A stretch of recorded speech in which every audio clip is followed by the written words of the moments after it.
الله الذي أعزنا بالإسلام وأكرمنا برمضان وجعل منه أسر الأواخر منه أفضل الأجمنة وأشهد أن لا إله إلا الله وحده لا شريك له وأشهد أن محمدا عبده ورسوله خير الأنام وأفضل من صلى وسام وسن تهجد والقيام صلى الله عليه وعلى آله وأصحابه ومن اهتدى بهديه وتبع سنته إلى يوم الدين. أما بعد، فيا عباد الله أوصيكم ونفسي بتقوى الله تعالى وطاعته، ولنعلم أن الله عز وجل بحكمته فضل بعض الأزمنة على بعض وجعل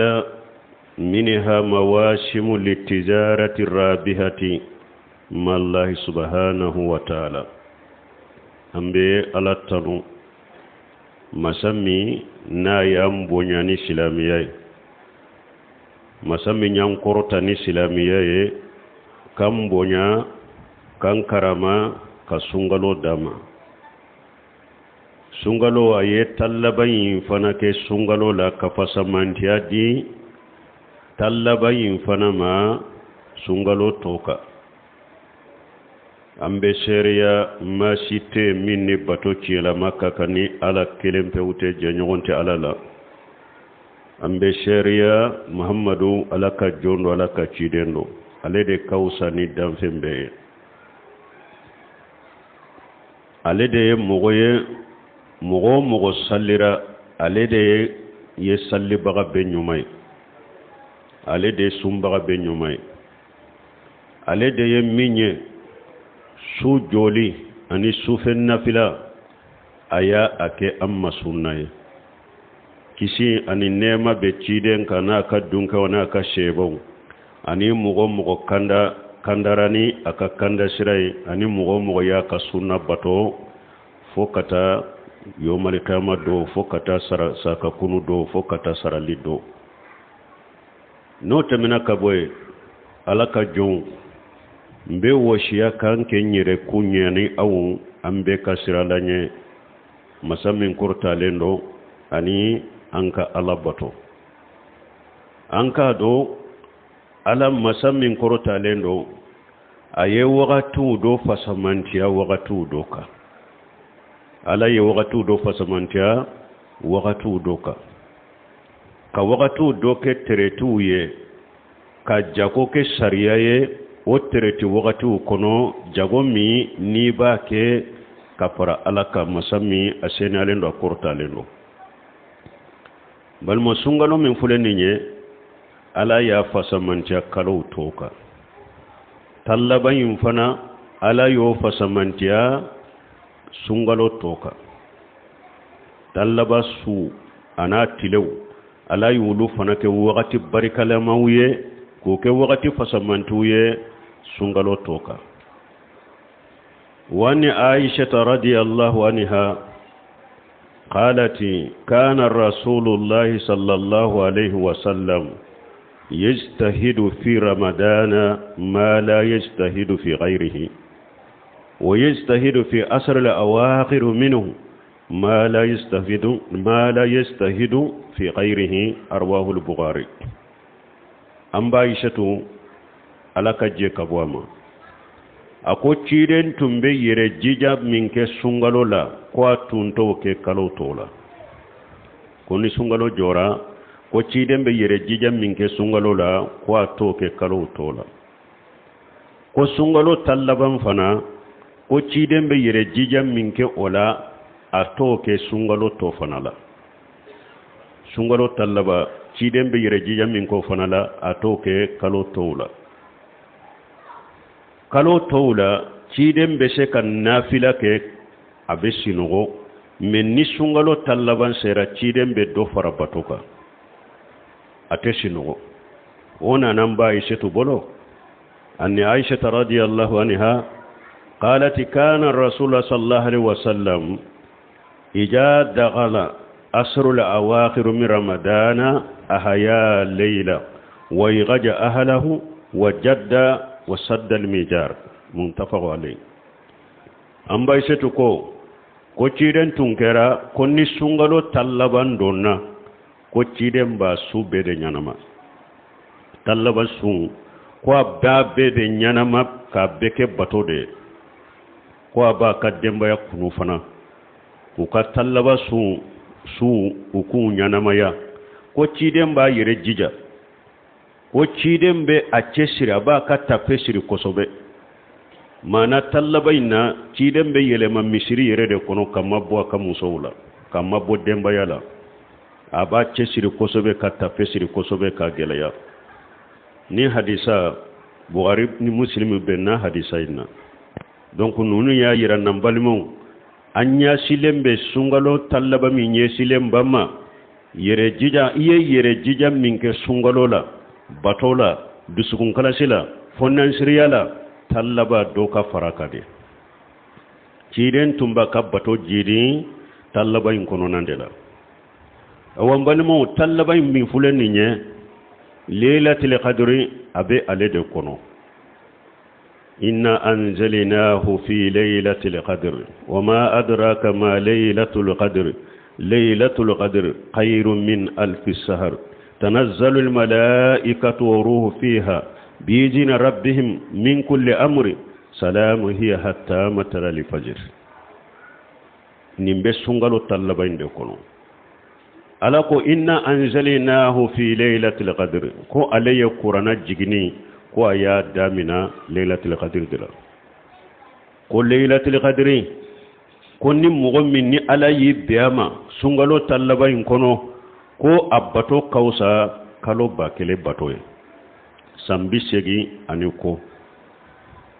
su kelen ni ala yi biyama iya soro a kausa kalo ba kele batoy akoni lailatul qadri ko malika ube jiga kono ube grupu jigi lailatul qadri suina jibrila yerebu ala jibrila yerebe jigi akon lailatul qadri fana la ko lailatul qadri fana su be kisilende do seytaane wu tese ka baara jugu ke a kono tese ka ciyani ke a kono a kisilen do fana ni ala be bato ke law na bu kisi ka bo jahannaba ma leetal qadri su kono balmo li leetal qadri su min fulen ni nye na be sungalo kono ala ye fasamanta dama do dama ka kere ya ka bo su tawla ni ko dama do ye ko folo qur'ana ye jigili damina le de kono inna anjalinahu fi lailatul qadr ni lailatul qadr ka kere ya fem folo ye qur'ana ye jigini damina ale de kono fulana ala ye lailatul qadr suwa ya mankutu ne jumaye akwa kausa kalo bakelem batoye khairu min alf shahr ko lailatul qadr su bato ko akausa kalo bakele batoye ni nye mankutu fulana ni nye kere ya le fem fulana ala lailatul qadr su kere na minye sabana ala ya ira lailatul qadr ko malikaw be grupu jiga kono jibrilu be jiga kono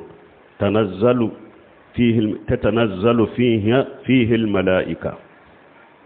malikaw be jiga kono ni nye lailatul qadr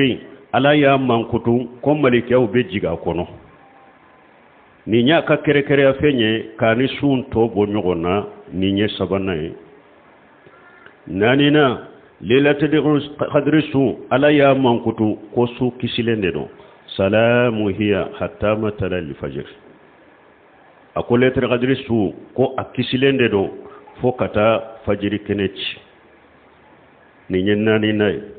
duruna lailatul qadr su ala ya mankutu ko su barikalende do inna anzalnahu fi laylatil mubarakati ala ko alayya qur'ana jigni damina su de kono su min barikalendo su mi na hera kacha laylatil mubarakati balimaw ni ye duru nay ni ala ye letre qadri su na ya kire nay kamman kutu nay kabo su tola worona ala ye laylatul qadri ala ya mankutu ko sanka ko be sanka latigen be di malikaw malede kono fiha yufraqu kullu amrin hakim ala ko laylatul qadri ko ye latige labbennya ala bolo ko ala babetila laylatul qadri suinde kono ninye aka kere afi woro nay laylatul qadri asu ala ya kere ya kabo su to chela ni munye ni mogo min benna ama ika bato iye laylatul qadri su soro ika junubu be ya fa junubu musse munun temina ubro qala rasulullah sallallahu alaihi wasallam man qama laylatul qadri imana wa ihtisaba ghufira lahu ma taqaddama min jambi ciiden ko ni mogo min laylatul qadri su ko ni ya jo ni limana yai ani ni bado ko ala bi sarala ko junubu mise min temina ibolo ko ala ba yafa wala laylatul qadri su ala yamman kutu ni mankutu wolon fulaye kabo su to cela mbalimo kata salo laylatul qadri min temena kana nyinan ka laylatul qadri la ala tunyo la tige beddi malikewma nyinan fana laylatul qadri ni abenna sumina ni mogo min bennala kata nyinan fana ka laylatul qadri fo sanwore ka laylatul qadri su ala be samu mel la tige aba be bollahul mahfuzula kadi malikewma o be ke laylatul qadri su inde kono awon balmani laylatul qadri su min fuleni nye abe tallabandela وأن عائشة رضي الله عنها قالت قال رسول الله صلى الله عليه وسلم تهرؤوا ليلة القدر في أسر الأواخر من رمضان متفق عليه أم عائشة كو تشيدن كو أي ليلة القدر جاتمنا سنغلو طلبان كنو وحديثا يقولنا نانا عبد الله بن عمر بولو تهرؤوا ليلة القدر في أسر الأواخر من رمضان ciden ko laylatul qadri ko aya nyini sungalo tallaba ko aya nyini o de kono hari sawre nanan ba shetu bolo sungalo tallaba yum fana wotiru ko an kalle laylatul qadri nyini ulude kono wani aishata radiyallahu anha qalat qala rasulullah sallallahu alaihi wasallam taharra'u laylatul qadri fi watri min asr al-awakhir min ramadan ko ciden ko laylatul qadri ko aya nyini tallaba ka wotiri nunu ay laylatul qadri nyini ulula mugani kele mugani saba mugani duru mugani wolon fula mugani kononto ko laylatul qadri aka nyini tallaba su wotiri nunu aka nyini ulude kono aka jatemina ulude kono me doni ke bagaw ko laylatul qadri ko ate su kelena ko abe yelema de ko sandowla abeke wotiru keno sandowla fana abeke safu kono tani fula tani nani tani woro mugani fula mugani nani mugani woro mugani shegi hadisaw dona na su dola be ulu fana kono mana be yelema tallabayin sunde de nyogonje me ciden ka kacca koni wotiri nunun de la wotiri nunun fana a kacca min na kosobe oye mugani wolon fulana anni ibn umar radiyallahu anhum qala inna irjala min ashabi an-nabi sallallahu alaihi wasallam uru laylatul qadri fil manami fi sab'il awakhir ni nyem mugani sabanade Abdullah ibn Umar ako ciden tilela ko ciden ka seba ko cewdo ciden ka seba wula ko lu sigora ko lu yelletul qadriye sungalo tile wolon fulam min betto ko yelletul qadriye okono mana mugani sabana tumami yenni fo ciden ya asa ciden ko qad ara uryakum فإنه قد توتأت fi sabul awakhir ni hadisa be bugari kono tuma min nin fora ciden ko o sheba ma ko ya ka sogo ye yerede ako o san ko ni letal qadri tumbe wolon fulan labaindela mugani sabana ko letal qadri tumbo odela o sayna ni hadisa be bugari kono donc o de ya to do mugani saba ni wolon fulan min beto wolon fulan laba min beto e wa kalola do be letal qadri nyini wala ko sebe do fana ba fo mugani wolon fulana mais ala kulli hala be nyini tallaba indela abe jigi kaye tallaba ka wotiru fana dela yere jijaja kake akono ki tesri kan nafila chaya akono ciden yere salasala anya fo chogo mi ciden tumba yere jija kono ka demba ya be kunu ka yelema misiru kono tallaba ina an kan jija an kan tesri tallaba anya fo chogo mi letel qadri min fulen ni ala yere ya fasamanta munun damate fasamanta wulon fula anye munun jatete abe qur'ana ayani hadisa nimbe tallaban su ani sungalo su to bo nyogona nimbe letel qadri fana su ani tallaba su to bo nyogona utekelenya de wala hada madenki yere jija an kan cesiri tallaba min fulen ni na nye silen bama anka ewa anjija kanche siri kanyanamaya ni batoy qur'ana kala nafila salli duwawu jikiru anko chaya kono ananan baisha to ka hadisala ako ciden ma kon kibariya akon ninye sumindo konni suinde letre qadri suinye nkanka duwawu jumanke akono ciden ko baisha tuma ikafo اللهم إنك عفو تحب العفو فاعف عني ikafon tidi ala e ala de ya fama sai ibe ya fafe ala ika ya fama tallaba sununu kuma mana wotri nunu ika sujudu la nin duwa ika tahiyya la nin duwa chaya Allahumma innaka afuwun tuhibbul afwa fa'fu anni al-aile ya fama sai ibe ya fa bagafe ika ya fama an kan nun duwa nunu an ku chaya letter qadri suyin kono a'udhu billahi minash shaitanir rajim wahidina ila ibrahima wa ismaila anta hira baytiya lil ta'ifina wal akifina wa ruk'i sujudi بارك الله لي ولكم في القرآن الحكيم ونفعني وإياكم بما فيه من الذكر الحكيم أقول قولي هذا واستغفر الله لي ولكم ولسائر المسلمين من كل جنب واستغفروه إنه هو الغفور الرحيم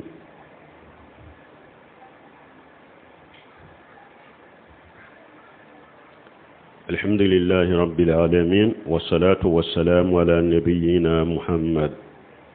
وعلى آله وأصحابه وسلم تسليما كثيرا أما بعد قال تعالى واهدنا إلى إبراهيم وإسماعيل أن طهر بيتي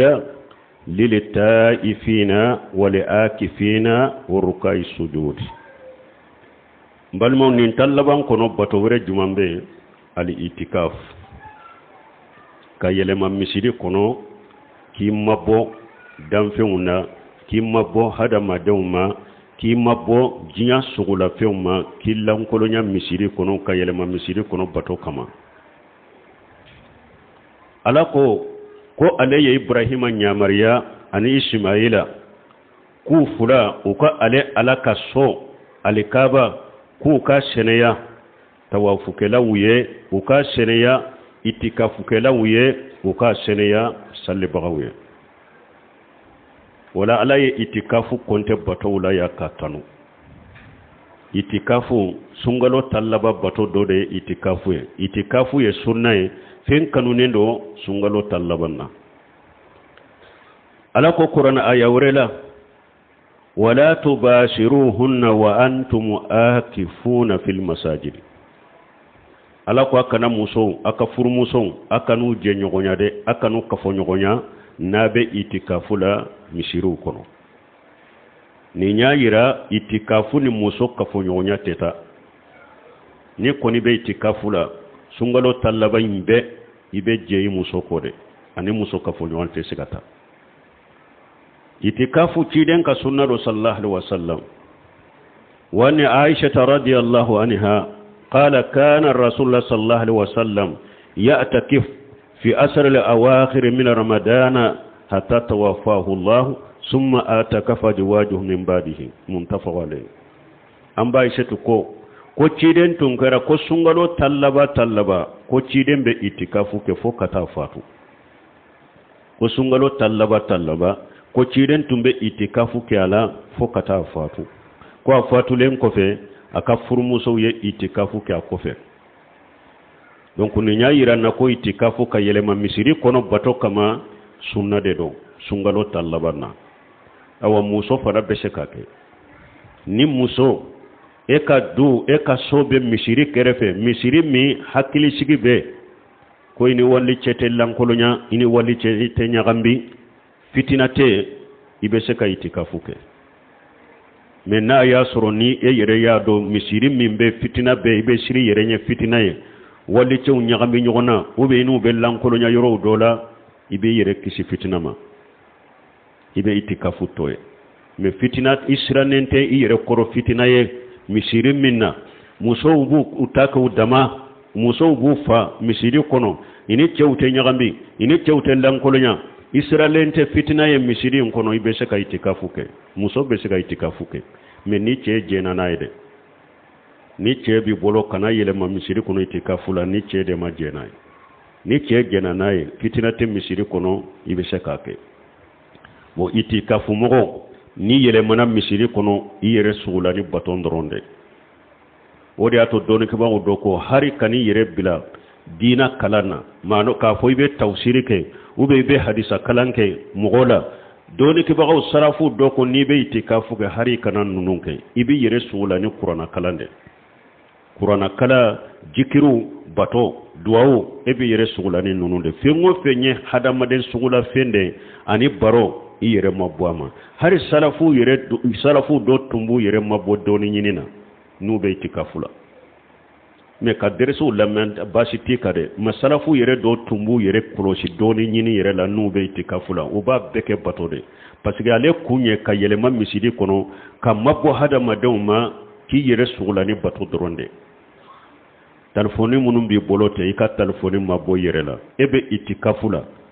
inyabe telefoni la suni tile ibe tulunge kenai ube be juwe kenaye abake kisugula eyele mana misiri kono bato min kama akuma dode kani yere sugula ni telefon ciye ube misasi ci ini mogo ni nyogonche kito itikafula yere kolosoma do fule nube itikafu be ube nyogon nyinin kade karasa ebe nyi adje nyogonde ateri do karasa ebe itikafu ke yoro juma neba ke ni yoro de bo anka je ka itikafu ke je nyogo ni teruma o afara la nyogon ka misiri kono baro ani feun itikafu ma dabo kamade teru ka nyogo nyini je nyogon ka nyogo nyina anka fara nyogon ka itikafu ke ni misiri kono ka ke baro ye aba yere sugula ni tinya baro ni feun nya ma dabo kamade adabo ray kallan kono nyate ikallan kulu ni tigi alade ki tigi ala kelempe upato basita la ni be itikafula ebe itikafula ni ka muso nani fo kana boila basitila aka doni baroke ka ciren to itikafula ka furmuso tumbe tafo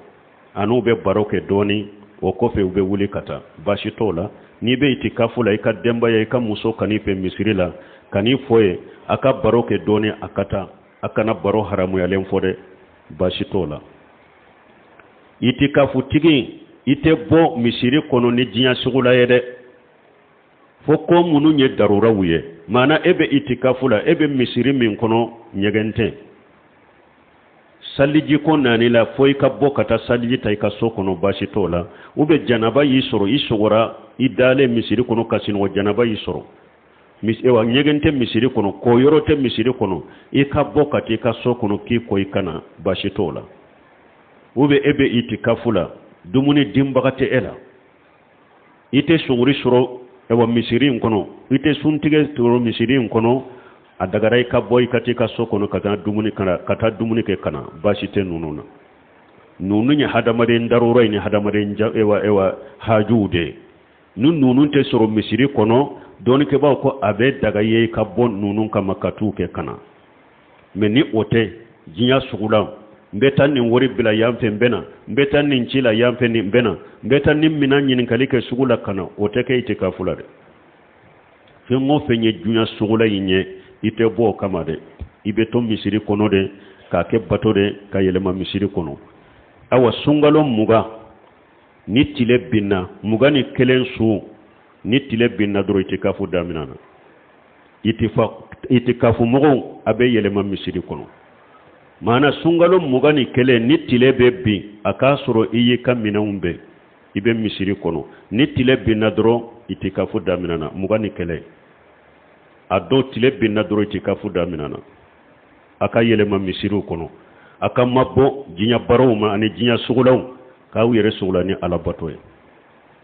sungalo laba minye salli kalo inye ni o yera doro itikafu barna min bese ka bo itikafu la ibese ka bo ibete ka sokono ni mo min ko ay mbeto misiri kono fana ka salli kene kono ni nye salli kene ke sinya kele mbeti ka sokono basitala selafu tumboke salafu tumboke basitala sino ni kalo koni sabatera doro itikafu bana me yere bese ka kembinto misiri kono ninye salli kene ke sinya kele mbeti ka sokono basitika wala salafu salihu tumboke ko parce que uluni uka bato to na bokata salli kene ka tumbe itikafu bato minna kunu o bato una bo kata salli kene ka donc ambe ala deli talaba minna nyesile mbamma ala ka dusun kala sidama kono minye shini kenya ala ko dama kono balmo dusu kala sinde bara yede ema ye sungalo la sunni na ciden ko man sama ramadana imana wa ihtisaba kufira lahu ma taqaddama min jambihi aw ma ye minye ewa laylatul qadri ciden ko man qama laylatul qadri imana wa ihtisaba kufira lahu ma taqaddama min jambihi ciden be liman ya inde farakade liman ya ka keni dusukun kalashe ani ka jatemina ala bi sarala olu de be faraka de minni baran nunun kera ni yere jira wuye baran nunun kera ukaye akafo baran nunun kera ukame nkatanu ni baran nunun kera jiya antene jiya nafa kama sarate wulula lagara de ana aqina surakai an shirk man amila amala fasiraka ma yi fihi ghairi tarakituhu wa shirkahu ala ko ni jenyogo na wujera na bese ka kari nyogona ne ala bese ka kari jenyogo la katema ubeka ni mogo ni ye barake ne ala ye bara inketo ye fengore fara ne alaka bara inketo ne makote ini ka bara imbela sarati yede makoti ni ka bara imbela faman kana yarju liqa'a rabbih falyamal amalan salihan wala yushrik bi ibadati rabbih ahada ala ko mo min benni ala ka kumbe nyonya jigi qiyama bara nyuman kede bara nyuma minite foy farane alaka o barala ewa bara ko kala shalai ewa anka tallaba ka bara fana ko be ciden ka sunna made bara ko be ciden ka sunna ma sallallahu alaihi wasallam ni bara ma be ciden ka sunna ma sarato fana lade mani amila amala laysa alaihi amruna fa huwa raddu ciden ko ni mo ye barake ale kan nya mariyate bara minka ama bara minke ko ika bara be sagima de donc tallaban bato munun fulen ni nye an kan nin ko fula korosa kono de bara ko kala shi alaye bara ko be ciden ka sunna sallallahu alaihi wasallam ni mo tara bato de kiriye yireye kan nafila chogo de kiriye yireye ni araka hake iba salli arakan kele be fatiha kala iben ni sura kala ka daka ni hakela ni taro ke ye bara fukade obe do ba ke sungalo mugani wolon fula o de yekti di me yewulu bolo o de lerte kadiri yewulu bolo nafila teke qur'ana kalan teke foy teke kayelema misiru kono ko wajuli kamogo kan nyonu ka woru minawula mogo min be lerte kadiri nyini nin chogo de lebe bara fula bidiya ciden make seba make tabiuna make tabina make ko mugani wolon fulana donde qitime donye ko de lete qadri sunye ko akata misiri kono abe yele may ka wajilu ke nafila teke qur'ana kalan teke du'a teke jikru teke o ye bidiya ide ni mugo yele qadri nyini ni chogo de ikabara sa gelem bima parce que mabbe ciden ka sunna sallallahu alaihi wasallam ciden ko ka nyini tallaba imbedela ciden ko ka nyini tallaba in ka wotiru de la me ka don kele su kelen ko kere ya ko joyi reye ko ke wajulu donye ko le te qadri su ko kidime kala lesri tala de bidiya lesri tala niya kay bara be sagima ima foyke ala kan kisala kan tanga rabbana atina fid dunya hasanatan wa fil akhirati hasanatan wa qina azaban nar ربنا لا تزغ قلوبنا بعد إذ هديتنا وهب لنا من لدنك رحمة إنك أنت الوهاب اللهم اجعل الإسلام والمسلمين وأذل الشرك والمشركين ودمر أعداءك أعداء الدين برحمتك يا أرحم الراحمين وآخر دعوانا الحمد لله رب العالمين.